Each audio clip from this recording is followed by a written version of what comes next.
সে লেবাননে কাজ করত, সে নিহত হয়েছে একটি পরিবারের সাথে, সেই পরিবারটাও নিহত হয়েছে। ফরিদপুর জেলার চরমোদ্দেশন উপজেলায় মেয়েদের বাড়ি। তার পরিবারের সাথে আমাদের পররাষ্ট্র মন্ত্রণালয় থেকে ইতিমধ্যে যোগাযোগ করা হয়েছে, কথা বলেছে।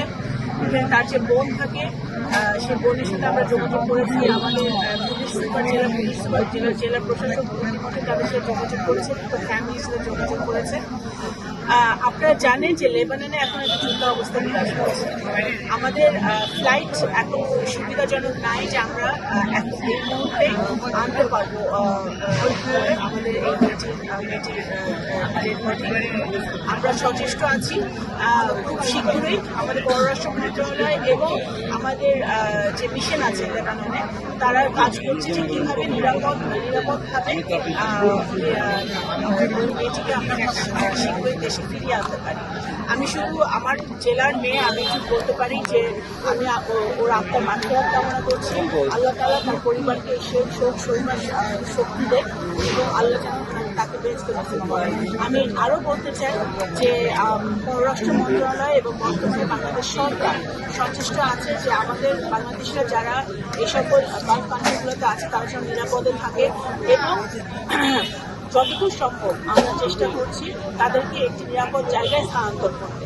যেমন লেবাননে আমাদের যারা বাংলাদেশিরা আছে তাদেরকে আমাদের মিশনে যারা আছে তাদেরকে আমরা একটি নিরাপদ জায়গায় স্থানান্তর করার ব্যবস্থা করেছি এবং যারা যে নিরাপদে থাকে সেটা আমরা চেষ্টা করছি।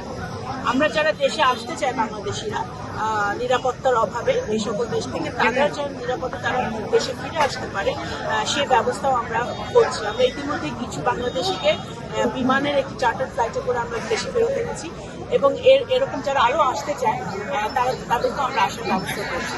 তো এটা অত্যন্ত দুর্ভাগ্যজনক। এখন পর্যন্ত আমাদের 8 জন বাংলাদেশি এই যুদ্ধে নিহত হয়েছে বিভিন্ন দেশে এবং এই প্রথম একজন নারী নিহত হয়েছে। তো আমরা চেষ্টা করছি এবং সরকার সচেষ্ট আছে। বেকার হয়েছে অনেক এই যুদ্ধের কারণে, প্রচুর বেকার রয়েছে। এইসব বেকারদের পুনর্বাসনের জন্য আপনারা সরকার কি ব্যবস্থা নেবেন? দেখুন, বর্তমানে বিএনপি সরকারের কিন্তু একটি ইশতেহারে আমাদের লেখা আছে এবং আমরা সচেষ্ট আছি যে আমাদের কর্মসংস্থানের ব্যবস্থা করা এবং আমাদের ইয়াং জেনারেশনকে দেশে এবং বিদেশে তাদের কর্মসংস্থানের সুযোগ করে দেওয়া।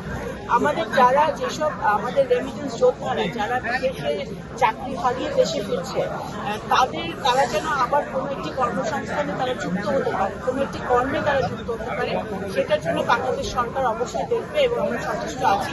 এটা আমাদের একটা ম্যানিফেস্টোর একটা অংশ এবং সেটা আমরা অবশ্যই আমরা দেখবো যাতে আমাদের ভাইরা যারা এতদিন রেমিটেন্স যোদ্ধা হিসেবে বিদেশে ছিলেন তারা দেশে আমাদের রেমিটেন্সে তারা সহযোগিতা করেছেন, অর্থনৈতিক সহযোগিতা করেছেন, তারা যেন আবার একটি কর্মে ঢুকতে পারে সেটা আমরা